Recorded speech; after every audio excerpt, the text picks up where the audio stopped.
വൈഫും തെറ്റി വൈഫും രേണുവിനെ തല്ലി ഒരു മലർന്ന യൂട്യൂബർ അവന്റെ പേര് പറയും അവന്റെ പേര് ഒരു റൂമിൽ ഒരു ആണും പെണ്ണെന്ന് പറഞ്ഞ ആളുകൾ ഭയങ്കരമായിട്ട് തെറ്റിദ്ധരിക്കും അല്ലേ? തീർച്ചയായിട്ടും അങ്ങനൊന്നും അല്ല. ഒരു റൂമിൽ ആണും പെണ്ണും ആയി കഴിഞ്ഞാൽ മറ്റേ പരിപാടി മാത്രമല്ല അല്ലെ? രേണു സുധി എന്നൊരു ഹാഷ്ടാഗ് ഇട്ട് നിങ്ങൾ എന്റെ രണ്ട് കുറ്റവോ കുറവോ പറയുക. നിർത്തണം നമ്മൾ എന്നും വിചാരിക്കുന്നതാണ്. ശരിക്കും സീരിയസ്ലി നമ്മൾ എന്നും വിചാരിക്കും. പക്ഷെ ഇവിടെ അഴിഞ്ഞാട്ടം ഇവളും ഇപ്പൊ 2-3 പേര് ഈ രംഗത്തോട്ട് കയറി വന്നിട്ടുണ്ട്. അപ്പൊ അവന്മാരുടെ കൂടെ നടന്നിട്ടുള്ള കൂത്താട്ടം, ഈ കൂത്താട്ടം സഹിക്കാൻ വയ്യാത്ത. പിന്നെ ഇവിടെ ഒരു പിഴച്ച നാക്കുണ്ടല്ലോ, ആ നാക്കിന്ന് വരുന്ന വെറും വൃത്തികെട്ട ഡബിൾ മീനിങ് ഉള്ള വാക്കും സോഷ്യൽ മീഡിയയിൽ അങ്ങും ഇങ്ങും നമുക്ക് സഹിക്കാനേ പറ്റുന്നില്ല. അതുകൊണ്ടാണ് വീണ്ടും ഇതിനൊരു അന്ത്യം കണ്ടിട്ട് നമ്മളും ഉള്ളെന്ന് വിചാരിച്ചു. അപ്പൊ ഇതിനൊരു അന്ത്യം വേണം. ഇങ്ങനത്തെ ഒരു കോപ്രായും കൂത്താട്ടവും ദൈവത്തെ ഓർത്ത് സോഷ്യൽ മീഡിയയിൽ അനുവദിക്കരുത്. ഇത് ഈ ഒരു സമയം പൂട്ടിക്കെട്ടണം. അവിടെയൊക്കെ ഒരു എന്താണ് ആൽബം ഒക്കെ നമ്മൾ എന്തുമാത്രം കണ്ടിട്ടുണ്ട്. ഒരുപാട് സെയിൻസ് ആൽബങ്ങൾ, ഒരുപാട് ലവ് സ്റ്റോറീസ് എല്ലാം നമ്മൾ കണ്ടിട്ടുണ്ട്.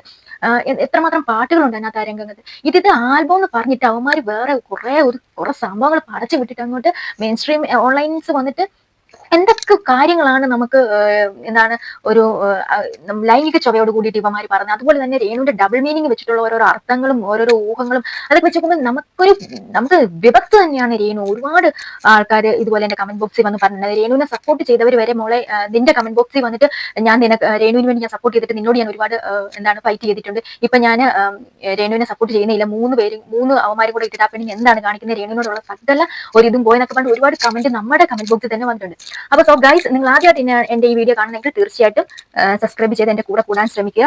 അതുപോലെ തന്നെ ലൈക്ക്, ഷെയർ, കമന്റ്, പിന്നെ ഹൈപ്പും കൂടെ കൊടുക്കാൻ പ്രത്യേകം ശ്രദ്ധിക്കുക. അപ്പൊ നമുക്ക് തുടങ്ങാം.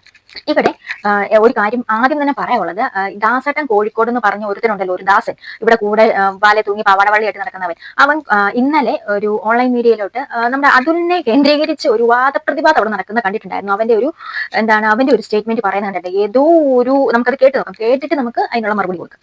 ദാസേട്ടനും വൈഫും തെറ്റി വൈഫും രേണുവിനെ തല്ലി ഒരു മലർന്ന യൂട്യൂബർ അവന്റെ പേര് പറയും അവന്റെ പേര് പറഞ്ഞാൽ അവൻ രക്ഷപ്പെടും. വേണ്ട രക്ഷപ്പെടും. അയ്യോ അറിയാ, ആരാ നീ? ഇതിനു മുമ്പ് കണ്ടിട്ടില്ലല്ലോ. നമ്മൾ ഈ രേണുവിന്റെ പാവാടവള്ളി തൂങ്ങി നടന്നപ്പോ തൊട്ടാണ് ഈ ഒരു പുള്ളി അറിയാൻ തുടങ്ങിയത്. എന്റെ പൊന്നളിയാ, നീ അതിന്റെ പേരൊന്നും പറയരുതേ മോനെ. അവനങ്ങനെ രക്ഷപ്പെട്ട് പച്ചപിടിച്ച് പോയാലോ. ദാസേട്ടൻ കോഴിക്കോട് കൊള്ളാം എന്നാണേലും. എന്നാലും അതുപോലെ നിന്റെ പേരെടുത്ത് പറഞ്ഞിട്ടുണ്ടെങ്കിൽ ചിലപ്പോൾ നീ പച്ച പിടിക്കാനോ എവിടെയെങ്കിലും ചെന്ന് എത്തിപ്പെടാനോ ചാൻസ് ഞാൻ കാണുന്നുണ്ട്. കോഴിക്കോടുകാർക്ക് അപമാനമാകാൻ ഓരോരോ അവതാരങ്ങൾ അറിയുമ്പോൾ അവിടെ പാവാടവള്ളി തൂങ്ങി 1, 2, 3, 4 ഇന്നലെ 2 ഐറ്റം കൂടെ വന്നിട്ടുണ്ട്. ഇനിയിപ്പം നീ ഇങ്ങനെ പിറന്ന് വീണപ്പോഴേ മോനെ സെലിബ്രിറ്റി ആയിരുന്നോ? ടിക്ടോക്കിൽ കുറെ കിടന്ന് വീഡിയോ ഓടുന്നുണ്ടല്ലോ അളിയന്റേത്. അതുപോലെ എന്തുമാത്രം കോമളിത്തരം കാണിച്ചിട്ടാണ് മോനെ നിനക്ക് ഒരു 10 പേര് അറിയാൻ തുടങ്ങിയത്. എല്ലാരും ഇങ്ങനെയൊക്കെ തന്നെയാട്ടോ വരുന്നത്. പിന്നെ ഇയാള് പറഞ്ഞത് കൊണ്ട് മാത്രം അതിലങ്ങ് രക്ഷപ്പെട്ടു പോകണ്ട. അതുകൊണ്ട് എന്റെ കുഞ്ഞു മോനെ, ചിലപ്പം അതിൽ നിനക്കൊരു പ്രൊമോഷൻ തരാൻ ചാൻസ് വളരെയധികം കൂടുതലാണ്. ഞാൻ അത് മുൻകൂട്ടി കാണുന്നുണ്ട് കേട്ടോ. ചോട്ടെ, നിന്റെ അങ്ങനെ വീട്ടിൽ ചോദിക്കാനും പറയാനും ഒന്നും ആരുമില്ലേ? നിന്റെ പെണ്ണുമ്പിള്ള ശരിക്കും ഉണ്ടോ? അത് ഇട്ടേച്ച് പോയോ? ഞാനും പറഞ്ഞായിരുന്നേ പെണ്ണുമ്പിള്ള ഈ കണക്കുവായി ഇട്ടേച്ച് പോകുമെന്ന്. അതുകൊണ്ട് ചോദിക്കുക, പെണ്ണുമ്പിള്ള ഉണ്ടോ കൂടെ? പിന്നെ നിന്റെയൊക്കെ ഗതികേടൊക്കെ കൊണ്ട് തന്നെ ആയിരിക്കും ഇതുപോലെ പാവാടവള്ളി തൂങ്ങി നടക്കേണ്ട ഒരു ഗതികേട്. ഇതൊക്കെ ആൽബമാണോ? നിനക്കൊക്കെ എന്തൊക്കെയാണ് നീയൊക്കെ കാണിച്ചു വെക്കുന്നത്? എന്ത് തേങ്ങാക്കൊല നീയൊക്കെ കാണിക്കുന്നത്? നീയൊക്കെ ഈ സോഷ്യൽ മീഡിയ വന്നിട്ട് ഈ പബ്ലിക്കിലോട്ട് എന്ത് ഇൻഫർമേഷൻ നീയൊക്കെ കൊടുക്കുന്നത്? നീയൊക്കെ എന്ത് ഗുണമുള്ള ചേരവിത്ത് ഇതിനകത്ത് തിളക്കുന്നത്? എന്തെങ്കിലും ഗുണമുള്ള സാധനം നീയൊക്കെ ഉണ്ടാക്കി ഇതിനകത്ത് പടച്ചു വിടുന്നുണ്ടോ? ഈ മിസ്ലീഡിങ് നീ അതൊക്കെ പോട്ടെ, നിന്റെയൊക്കെ ഷൂട്ടിംഗ് ഒക്കെ മാറ്റി വെക്കാം. അത് കഴിഞ്ഞിട്ട് ഈ രേണുവും നിന്റെ മറ്റുള്ളവരും കൂടെ ഓരോന്ന് ചോദിക്കുമ്പോൾ അവിടെയൊക്കെ നിന്റെയൊക്കെ വായിന്ന് വീഴുന്ന ഒരുമാതിരി വർത്തമാനം, ഡബിൾ മീനിങ് ഉള്ള വർത്തമാനം, ഈ ലൈംഗിക ചൊവ്വയോട് കൂടിയുള്ള ഒരു സംസാരം, ഇതൊക്കെ എന്തുവാണ് നിന്റെയൊക്കെ സംസ്കാരം? അല്ലേ പാവാടവള്ളി അല്ലേ ജീവിച്ച് പോട്ടെ എന്ന് നമ്മൾ വന്ന് കരുതുന്നത്. അപ്പം നിങ്ങളൊക്കെ അങ്ങോട്ട് തലേ കയറി നിരങ്ങുന്നത്. ഇയാൾക്കും വേണം റീച്ച്, ഇയാൾക്കും അത് തന്നെയാണ് ആവശ്യം. അതുകൊണ്ട് തന്നെയാണല്ലോ അവന്റെ നെഞ്ചത്തോട്ട് കയറാൻ ചെന്നത്. അത് കയറി കൊടുക്ക്, നന്നായിട്ടും കയറി കൊടുക്ക് കേട്ടോ. നിങ്ങൾക്ക് തന്നെ അപമാനം, ഉളുപ്പുണ്ട്. ഉളുപ്പ് ചോദിക്കുന്നില്ല, ഇല്ലെന്നറിയാം. പിന്നെ ഗതികേടാന്നറിയാം. ഗതികേടെന്ന് വെച്ചാൽ അങ്ങേറ്റത്തെ ഗതികേട്. ആൽബം സോങ്ങിനെ നമ്മളുടെ കുറെ നാളായിട്ട് നമ്മൾ ആൽബം സോങ്സ് അങ്ങനെയൊക്കെ ഒരുപാട് കൂടജാതിയിൽ നിന്നൊക്കെയുള്ള പാട്ടൊക്കെ നമ്മൾ കേട്ടിട്ടുണ്ട്. പക്ഷെ ഇജാതി ഒരു സംഭവം ഈ രേണുവും കൂട്ടരുമാണ് ഇവിടെ കൊണ്ട് ഇട്ടത്. അത് പറയാതിരിക്കാൻ വയ്യ, ഒരു രക്ഷയില്ല. നീയൊക്കെ ആണുങ്ങൾക്കും കോഴിക്കോട്ടുകാർക്കും അപമാനമായിട്ടുള്ള ഇനമാണ് നീയൊക്കെ. അപ്പൊ ഞങ്ങൾ ഇതേ പ്രോഗ്രാം തുടങ്ങാൻ പോവാണ്. അപ്പൊ നമ്മുടെ പൊള്ളാച്ചി മുത്തുവിനടുത്ത് സംസാരിക്കാം. ഞങ്ങൾ ഇതേ പ്രോഗ്രാം തുടങ്ങാണ്. സ്റ്റേജിന്റെ പുറകിലാണുള്ളത്. ഇത് ഞങ്ങളുടെ കൽക്കി എന്ന് പറയുന്ന ഒരു റാപ്പ് സിംഗർ ആണ്. അപ്പൊ എനിക്ക് വേണ്ടിട്ട് ഒരു റാപ്പ് ഒന്ന് പാടുവോ കൽക്കി? ഒരു ലവ് സോങ് ഇവൻ തന്നെ കമ്പോസ് ചെയ്ത്. ശരി, മുമ്പ് പറഞ്ഞ പോലെ ഇനി ഇതുവരെ 1, 2, 3 എണ്ണത്തെ സഹിച്ചാൽ മതിയായിരുന്നു. ഇപ്പം എണ്ണം കൂടി, ഇപ്പൊ 4, 5 എണ്ണം ഒക്കെ ആയി. ഈ രേണു കാണിക്കുന്ന ഓരോ തോന്നിവാസങ്ങൾ, ആ ഷൂട്ടിങ്ങിനെക്കാളും റീലിനെക്കാളും ഏറ്റവും കൂടുതൽ വിഷമായിട്ട് വരുന്ന ഇവിടെ നാക്കിന്ന് വരുന്ന പിഴച്ച വർത്താനമാണ്. അപ്പം നമ്മൾ ഏറ്റവും മാന്യമായിട്ട് നിന്നാണ് ഇവളുടെ വീഡിയോ ചെയ്യുമ്പോഴത്തേക്ക് സംസാരിക്കുന്നത്, അതുപോലെ മാന്യമായിട്ട് നിന്നത്. പക്ഷെ ഇവക്കൊക്കെ കൊടുക്കേണ്ട മറുപടി ഇങ്ങനെയൊന്നും അല്ല കൊടുക്കേണ്ടത്, നല്ല ചുട്ട മറുപടിയാണ് കൊടുക്കേണ്ടത്. ഇപ്പം ഇത് പബ്ലിക്കിനെ മുന്നോട്ട് ചെല്ലുന്നതാണല്ലോ, ഇത് 10 പേര് കാണുന്നതാണല്ലോ, നമ്മളെയും കൂടെ അളക്കൂലോ എന്ന് വിചാരിച്ചിട്ട് മാത്രമാണ് നമ്മൾ നല്ല ഒരു ബേസിൽ നിന്നിട്ട് നമ്മൾ സംസാരിക്കുന്നത്.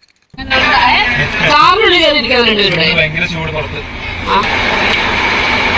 എങ്ങനെയുണ്ടായിരുന്നു ഞങ്ങളുടെ ഷൂട്ട്? അങ്ങനെ ക്ഷീണിക്കുന്നവരല്ല ഞങ്ങൾ അല്ലേ? കാറി ഇരുന്നിട്ട് കൊണ പറയുന്നു, എടി അവന് നീയും അവനും കണക്കാ, രണ്ടും ഡബിൾ മീനിങ് വെച്ചുള്ള സംസാരവും കാര്യങ്ങളുമാണ് ഇവിടെ പടച്ച് വിടുന്നത്. അപ്പം ഇത് നമ്മൾ കാണാൻ നമ്മളാരും പൊട്ടന്മാരൊന്നുമല്ല, അവിടെയാണ് സൗകര്യം, ഞങ്ങൾ മടുക്കത്തില്ല എന്നൊക്കെ. നീയൊക്കെ പെണ്ണാണോ? നീയൊക്കെ പെണ്ണിനെ അപമാനമാണ്. നീ ഒരു വിധവ എന്ന് പറഞ്ഞുകൊണ്ട് നടക്കുന്നില്ല. ദൈവത്തെ ഓർക്ക് ഇത് ഏതെങ്കിലും വിധവകൾ കാണുന്നുണ്ടെങ്കിൽ എന്റെ പൊന്നു ചേച്ചിമാരെ, നിങ്ങൾക്ക് അപമാനമാണ്. ഇവിടെ എപ്പോഴും വിധവയെ റെപ്രസെന്റ് ചെയ്യുന്നു എന്നാണ് പറയുന്നത്. എന്റെ അറിവിൽ ഒരു വിധവ ഇതുപോലെ അഴിഞ്ഞാടി നടക്കുന്നത് ഞാൻ കണ്ടില്ല, ഞങ്ങളുടെ നാട്ടിൽ ആരും കണ്ടിട്ടില്ല. ഇനി എന്റെ പ്രായത്തിലുള്ള പിള്ളേരും എന്റെ കൂട്ടുകാരികൾ ഇതുപോലെ ഭർത്താവ് നഷ്ടപ്പെട്ടവരുണ്ട്. എന്ത് അന്തസ്സായിട്ടെന്ന് അറിയാം അവർ ജീവിക്കുന്നത്, എന്ത് അന്തസ്സായിട്ട്. 10-30 വയസ്സേ ഉള്ളൂ, നിന്നെക്കാളും പ്രായം കുറഞ്ഞവരാ, മക്കളും ഉണ്ട്. എന്ത് അന്തസ്സായിട്ടാ ജീവിക്കുന്ന അറിയോ? എത്ര പേരെ നിനക്ക് കാണിച്ചാണ് അന്തസ് അഭിമാനമായിട്ട് ഇതുപോലെ ജീവിക്കുന്നത്? അല്ല നിന്നെ പോലെ അഴിഞ്ഞാടിയത് ആരെയും കണ്ടാൽ ഇന്നാടാ എന്നെ നോക്കൂ ഞാൻ നല്ല പീസാന്ന് പറഞ്ഞിട്ട് എവിടെയും ആരും ഇങ്ങനെ പോകുന്നില്ല. നീ മാത്രമേ ഉള്ളൂ ഈ വിധവകൾക്ക് അപമാനമായിട്ടും പെണ്ണുങ്ങൾക്ക് അപമാനമായിട്ടും മുടിപ്പിക്കാൻ വേണ്ടിയിട്ട് സോഷ്യൽ മീഡിയ മുടിപ്പിക്കാൻ വേണ്ടി ഇറങ്ങിയ ഒരു വിഷവെവത്താണ് രേണും കൂട്ടരും. പറയാതിരിക്കാൻ പറ്റത്തില്ല. അവനാണെങ്കിൽ നന്നായിട്ട് മുതലെടുക്കുന്നുണ്ട്. അവന്റെ ഓരോരോ മീനിങ് ചേച്ചി എന്ന് വിളിച്ചോണ്ട് അളിയും കൂടെ എപ്പോഴും നടക്കുന്നുണ്ട്. ആരടങ്ങിട്ട് ചേച്ചിമാരോടൊക്കെ പറയാൻ പറ്റുന്ന വർത്താനമാണോ നീയൊക്കെ പറയുന്നത്? ഇത് പറഞ്ഞപ്പോഴൊരു കാര്യം ഓർത്തത്, ഒരു വീഡിയോ കൂടെ വെച്ച് തരാം. ഒരു റൂമിൽ ഒരു ആണും പെണ്ണെന്ന് പറഞ്ഞ ആളുകൾ ഭയങ്കരമായിട്ട് തെറ്റിദ്ധരിക്കില്ലേ? തീർച്ചയായിട്ടും അങ്ങനൊന്നും അല്ല. ഒരു റൂമിൽ ആണും പെണ്ണായി കഴിഞ്ഞാൽ മറ്റേ പരിപാടി മാത്രമല്ല അല്ലെ? ഒരിക്കലും ഇല്ല. അതൊക്കെ നമ്മുടെ മൈൻഡും നമ്മുടെ തോന്നലും. ഇവനെ നമ്മൾ അനിയനായിട്ട് അല്ലെങ്കിൽ ഇവനെ നമ്മൾ അങ്ങനെ കണ്ട അനിയനായിട്ട് കണ്ട അങ്ങനെ, ഇനി വേറെ രീതി കണ്ട അങ്ങനെ കാണാൻ പറ്റത്തുള്ളൂ. അത് മനുഷ്യരാണ്, എല്ലാവർക്കും ഫീലിങ്സും കാര്യങ്ങളും ഉള്ളൊരു മനുഷ്യൻ. ഞാൻ ഇവനെ കാണുന്നത് അനിയനായിട്ട് എന്ന് പറഞ്ഞ ബ്രദറായിട്ട് കണ്ട അങ്ങനെ കാണത്തുള്ളൂ ഞാൻ. അതിപ്പോ ഒരു റൂമിൽ കിടന്നാലും ഇരുന്നാലും അത് മാറത്തില്ല എന്നെ സംബന്ധിച്ച്. ആളുകൾ മനസ്സിലാക്കണം. എന്നെ സംബന്ധിച്ച് അങ്ങനെ, എനിക്ക് മറ്റുള്ളവരുടെ മനസ്സ് കയറി അറിയത്തില്ല. നിനക്കും അങ്ങനെ തന്നെ. അതെന്താ രേണു അങ്ങനെ ഒരു ടോക്ക്? അവനങ്ങ് പുളകിതനാണല്ലോ. നമുക്കിത് അനിയനായിട്ടാണ് കാണുന്നതെങ്കിൽ അങ്ങനെ കാണാൻ പറ്റും, അതല്ല വേറെ ഒരു രീതിയിലാണെങ്കിൽ അങ്ങനെയും കാണാൻ പറ്റും. എന്താണ് സിറ്റുവേഷൻ അനുസരിച്ചാണോ മാറുന്നത്? പകൽവട്ടത്തിൽ അനിയനും ഇനി വേറെ അകത്തെ നിങ്ങൾ പറഞ്ഞല്ലോ നമ്മൾ റൂമും കാര്യങ്ങളൊക്കെ എടുത്തുന്നത്. അങ്ങനെ വരുമ്പോൾ സിറ്റുവേഷൻ അനുസരിച്ച് ക്യാരക്ടർ മാറാൻ ചാൻസ് ഉണ്ടെന്നാണോ അതിന്റെ ഒരു അർത്ഥം? നിന്റെയൊക്കെ സ്വഭാവം വെച്ച് ഇതല്ല ഇതിന്റെ അപ്പുറം കാണിക്കുന്ന അറിയാം. നമ്മൾ അറിയുന്നുണ്ട് റാസൽ ഖൈമ നമുക്ക് കുറെ ആൾക്കാരൊക്കെ ഉണ്ട് കേട്ടോ.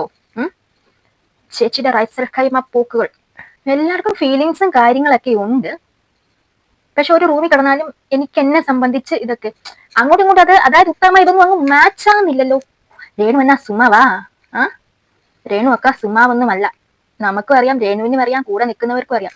എടി പൊന്നു മോളെ, നീ ഓർക്കുന്നുണ്ടോ നിന്റെ കൂടെ ഈ പകല് മൊത്തം ഈ കൂട്ടാട്ടം മൊത്തം ഇവന്മാർക്ക് നിന്റെ അടുത്ത് കൂടെ ആടി തിമർത്ത് കഴിഞ്ഞിട്ട് ഇവന്മാര് മൂന്നും കൂടെ കൂടുമ്പോഴത്തേക്ക് നിന്നെ കുറിച്ച് എന്താണ് പറയുന്നതെന്ന് വലിയ വിചാരം നിനക്കുണ്ടോ? നിനക്ക് ആണുങ്ങളെ പറ്റി എന്ത് ചുക്കും ചുണ്ണാമ്പെങ്കിലും അറിയാമോ? അവന്മാരെ റീച്ചിന് വേണ്ടിയിട്ട് നിന്നെ കാണുമ്പോഴത്തേക്ക് അവന്മാരൊന്നും അങ്ങോട്ടും ഇങ്ങോട്ടും നിന്ന് മിസ്ലീഡിങ്ങും അവന്മാരുടെ ഒരുമാതിരി കുണച്ച വർത്താനങ്ങളും അതും ഇതും എന്താണ് ഡബിൾ മീനിങ്ങും കാര്യങ്ങളും ഒക്കെ ക്യാമറയുടെ ഫ്രണ്ടിൽ വരുമ്പോൾ ഒന്ന് പറയും.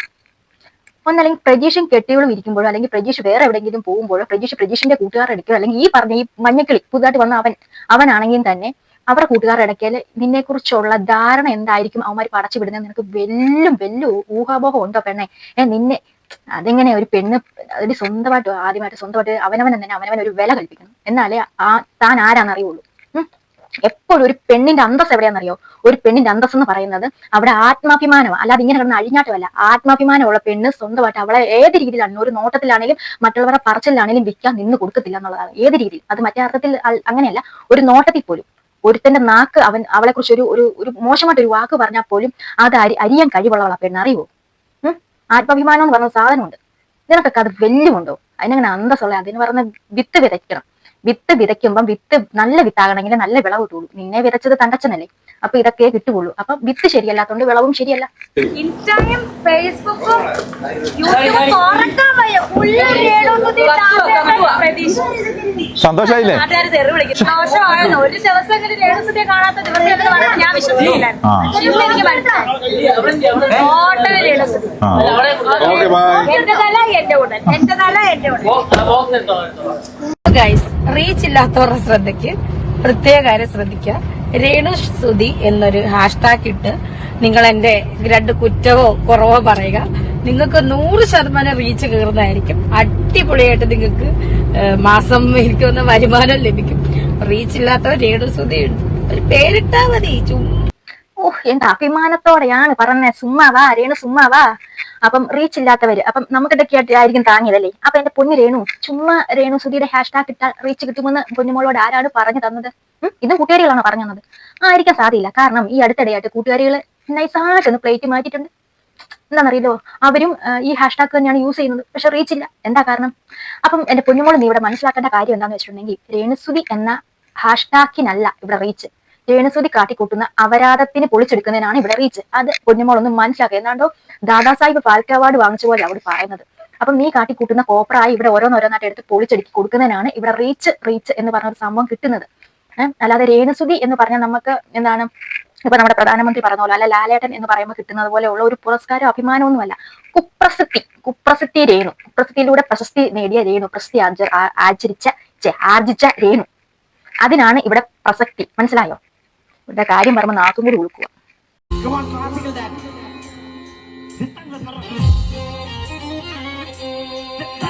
എന്തിനാണ് അമ്പലത്തിലോട്ട് കെട്ടിയെടുക്കുന്നത് എനിക്ക് മനസ്സിലായി. ഈ നാട്ടുകാർക്ക് വിവരമില്ലേ? കുറെ എണ്ണങ്ങൾ അങ്ങനെയുണ്ട് ഇതുപോലെയുള്ള കുറെ ഇതിനൊക്കെ അമ്പലത്തിലോട്ട്. ദൈവത്തെ ഓർത്ത് എനിക്ക് നിങ്ങളോട് പറയാനുള്ളത്, വേറെ കള്ളുഷാപ്പിലോ പണ്ടാരടങ്ങനെ എവിടെയെങ്കിലും ഇതൊക്കെ തൊലയാൻ വേണ്ടി ജീവിക്കാൻ എന്തെങ്കിലും കാണിച്ചോട്ടെ. ദൈവത്തെ ഓർത്ത് ഇതിനൊന്നും അമ്പലത്തിലോട്ട് കെട്ടിയെടുക്കരുതേ. അവിടുത്തെ മൂർത്തികളും കൂടെ ഇറങ്ങിപ്പോകും. അതുപോലത്തെ ഏനമാണ് ഇതൊക്കെ അമ്പലത്തിൽ. അതുപോലത്തെ വിഷ സാധനമാണ് ഇവിടെ ഒക്കെ വായിന്നും മനസ്സിന്നും ഒക്കെ ചാടുന്നത്. നമ്മൾ കുറെ അറിഞ്ഞതാണ്, അതുകൊണ്ടാണ് പറയുന്നത്. അയ്യോ സോറി, ഞങ്ങൾ വിചാരിച്ചു ഞാൻ എന്തായാലും വന്നല്ലേ, ഒരു ചായ ഒരു വട ഇതൊക്കെ പുതിയ ജോലി. ബിഗ് ബോസ് ഇറങ്ങിയതിനു ശേഷം പുതിയ ജോലിക്ക് കയറിയല്ലേ? ബിഗ് ബോസിൽ ഇറങ്ങിയതിനു ശേഷം രേണുസുതിക്ക് മാത്രം കുത്തിയിരിക്കാൻ നേരമില്ലാത്തോളാം. കുറെ അധികം ആൾക്കാർ ചോദിക്കുന്നുണ്ട് രേണുവിന്റെ വീഡിയോ എന്തിനാണ് ചെയ്യുന്നത് എന്നൊക്കെ അവള് ജീവിച്ചിട്ട്. കുറെ ഒന്നും അല്ല, ഒരു 10-100 കമന്റ് വന്നാൽ 2-3 കമന്റ് അങ്ങനെ ഉണ്ട്. അപ്പൊ അങ്ങനെയുള്ളവരോട് പറയുന്നത്, ഇവള് വീഡിയോ ചെയ്തോട്ടെ, ഞങ്ങൾക്ക് യാതൊരു പ്രശ്നവുമില്ല, ഒരു പ്രശ്നമില്ല. മാന്യമായിട്ട് ഇവള് വീഡിയോ കാര്യങ്ങളൊക്കെ ചെയ്തോട്ടെ. പക്ഷെ ഇവിടെ നാക്കും ഇവിടെ വായിന്ന് വീഴുന്ന ഒരുമാതിരി വർത്തമാനങ്ങൾ. പിന്നെ ഇവിടെ ഒരു സംസ്കാരം എന്ന് പറഞ്ഞാൽ ഞാനിപ്പോ കാണിച്ചതുപോലെ ഇവിടെ സംസ്കാരം എന്ന് വെച്ചിട്ടുണ്ടെങ്കിൽ ലോക്കൽ പബ്ലിക്കിന്റെ മുന്നിൽ എങ്ങനെ പെരുമാറണമെന്ന് അറിയത്തില്ല. അതുപോലെ തന്നെ പല സമയത്ത് ഇവിടെ ഡബിൾ മീനിങ് ആണ് ഇവിടെ വെച്ച് അടിച്ചങ്ങ് വിടുന്നത്. അതുപോലെ ഇതുപോലുള്ള വിഷവിത്തുക്കളെ എന്താണ് സോഷ്യൽ മീഡിയ അനുവദിക്കരുത് എന്ന് മാത്രമേ പറയുള്ളൂ. നമ്മുടെ കൊച്ചു കുട്ടികളടക്കം കാണുന്നതാണ്. ഒരുപാട് കമന്റ്സ് ആണ് എന്റെ കമന്റ് ബോക്സിൽ തന്നെ പറയുന്നത്, ഇത് ബാൻ ചെയ്യണം. കാരണം 10-15 വയസ്സുള്ള പിള്ളേരൊക്കെ ഇതൊക്കെ ഇരുന്ന് കാണുവാണ്. ഇത് ഇങ്ങോട്ട് ഇൻഫ്ലുവൻസ് ചെയ്ത് കൊടുക്കണം. ഈ ഒരു വൃത്തികെട്ട സംസ്കാരമാണ് ഇവിടെ പകർന്നു കൊടുക്കുന്നത്. എന്തെങ്കിലും ഒരു ക്യാപ്സൂളിനെങ്കിലും ഒന്ന് കാണിക്കാൻ പറ്റുമോ ചെയ്ത് എന്തെങ്കിലും ഒരു നല്ല പ്രവൃത്തി കാണിച്ചു തരാൻ പറ്റുമോ? ഒന്നുമില്ല. ഞാൻ വെല്ലുവിളിക്കുകയാണ് നിങ്ങളെ, ഇവിടെ സപ്പോർട്ട് ചെയ്യുന്നവരെ വെല്ലുവിളിക്കുകയാണ്. ഇവിടെ ചെയ്യുന്ന എന്തെങ്കിലും ഒരു സമൂഹത്തിന് വേണ്ടി ചെയ്യുന്ന എന്തെങ്കിലും ഒരു നല്ലൊരു കാര്യം ഒന്ന് കാണിച്ചു തരാൻ പറ്റുമോ? ഇവിടെ ഉദ്ഘാടനത്തിൽ വിളിക്കുന്നവരുടെ ഉദ്ദേശം ഇത് തന്നെയാണ്. ഇവിടെ പോകുമ്പോഴത്തേക്ക് ചുറ്റിനും മീഡിയക്കാരുണ്ട്. അതുവഴി അവരുടെ ഷോപ്പ് നല്ല ഫേമസ് ആവും. അതുകൊണ്ടാണ്, അല്ലാതെ വേറെ ഒരു തേങ്ങാക്കൊലി അതിനകത്തില്ല. ഇനി അപ്പൊ നമുക്ക് പറയാനുള്ള കാര്യം എന്താണെന്ന് വെച്ചിട്ടുണ്ടെങ്കിൽ, ഇങ്ങനെയാണ് രേണുവിന്റെ പോക്കുകൾ. രേണു വീഡിയോ ചെയ്യുന്നതിനോ മറ്റൊന്നും നമുക്ക് കുഴപ്പമില്ല. പക്ഷെ മാന്യമായിട്ട് മര്യാദയ്ക്ക് മാറിക്കണം. പിള്ളേരെ വഴി തെറ്റിക്കുന്ന രീതിയിലായിരിക്കരുത് എന്ന് മാത്രമാണ് നമുക്ക് ഇതിനോടകം പറയാനുള്ളത്. ഇതൊക്കെ വെച്ച് നോക്കുമ്പോൾ ഞാൻ കഴിഞ്ഞ വീഡിയോയിൽ പറഞ്ഞതുപോലെ സുധി ഇങ്ങനെ തന്നെ മരിച്ചു തയ്ക്കാനും നന്നായി, ഇല്ലെങ്കിൽ അങ്ങനെ ആത്മഹത്യ ചെയ്യേണ്ടി വന്നായിരുന്നു. അപ്പം ഇതൊക്കെയാണ് വിഷയങ്ങൾ. പിന്നെ അതുപോലെ തന്നെ അതുലിന്റെ നെഞ്ചത്തോട്ട് നമ്മുടെ മറ്റേ പുള്ളി കയറിയില്ലേ, ദാസൻ, അയാൾക്ക് വലിയ ബ്രേക്ക് ഒന്നും ഇല്ല. ഇതുപോലെ നാറിയ പരിപാടി ചെയ്ത് നടക്കുന്ന അവനൊക്കെ എന്ത് ക്വാളിറ്റി ഉണ്ടെന്ന് എന്ത് പറയാനാ? എന്തെങ്കിലും നല്ല ഒരു സംഭവം ചെയ്തിട്ടുണ്ടോ? അപ്പം അതിനകത്തൊന്നും പറയാനൊന്നും ഇല്ല. അയാൾക്ക് അയാളുടെ ഗതികേട് കൊണ്ടായിരിക്കും. അങ്ങേരും എങ്ങനെയൊക്കെ ജീവിച്ചു പൊക്കോട്ടെ. പിന്നെ ചൊറിയാൻ വരരുത്. ചൊറിയാൻ വന്നിട്ടുണ്ടെങ്കിൽ നമ്മൾ അങ്ങ് മാന്തും എന്ന് മാത്രമേ പറയാനുള്ളൂ. പിന്നെ എന്തൊക്കെയോ കാര്യങ്ങളൊക്കെ പറയണം ഓർത്തിട്ടുണ്ടായിരുന്നു. കുറെ കാര്യങ്ങളൊക്കെ മറന്നു പോയിട്ടുണ്ടായിരുന്നു. പിന്നെ നമ്മളൊരു പ്രിപ്പയർ ആയിട്ടല്ലല്ലോ നമ്മൾ വീഡിയോ ചെയ്യുന്നത്, ചുമ്മാ അങ്ങ് പറയുന്നത്, ജസ്റ്റ് അത്രേ ഉള്ളൂ. ചുമ്മാ പറയുന്നതാണെങ്കിലും കാര്യങ്ങളാണ് നമ്മൾ ഇതിനകത്തൂടെ പറയുന്നത്. അപ്പൊ ഗൈസ്, ഇതിനെക്കുറിച്ച് നിങ്ങൾക്ക് എന്താണ് അഭിപ്രായം എന്ന് വെച്ചാൽ തീർച്ചയായിട്ടും കമന്റ് ചെയ്യുക. ഞാൻ തുടരെ ഈ വീഡിയോ ചെയ്യുന്ന വെച്ചാൽ ഇവന്മാർ ഈ കൂത്താട്ടം പേക്കൂത്ത് സോഷ്യൽ മീഡിയയിൽ സ്റ്റോപ്പ് ആക്കണമെന്ന ഒരു ലക്ഷ്യത്തോടെയാണ് തുടരെ നമ്മൾ ഈ വീഡിയോ ചെയ്യുന്നത്. അപ്പം എന്നെ എല്ലാവരും സപ്പോർട്ട് ചെയ്യാൻ ശ്രമിക്കുക. അപ്പൊ അടുത്തൊരു വീഡിയോ വീണ്ടും കണ്ടുവരെ. ബൈ.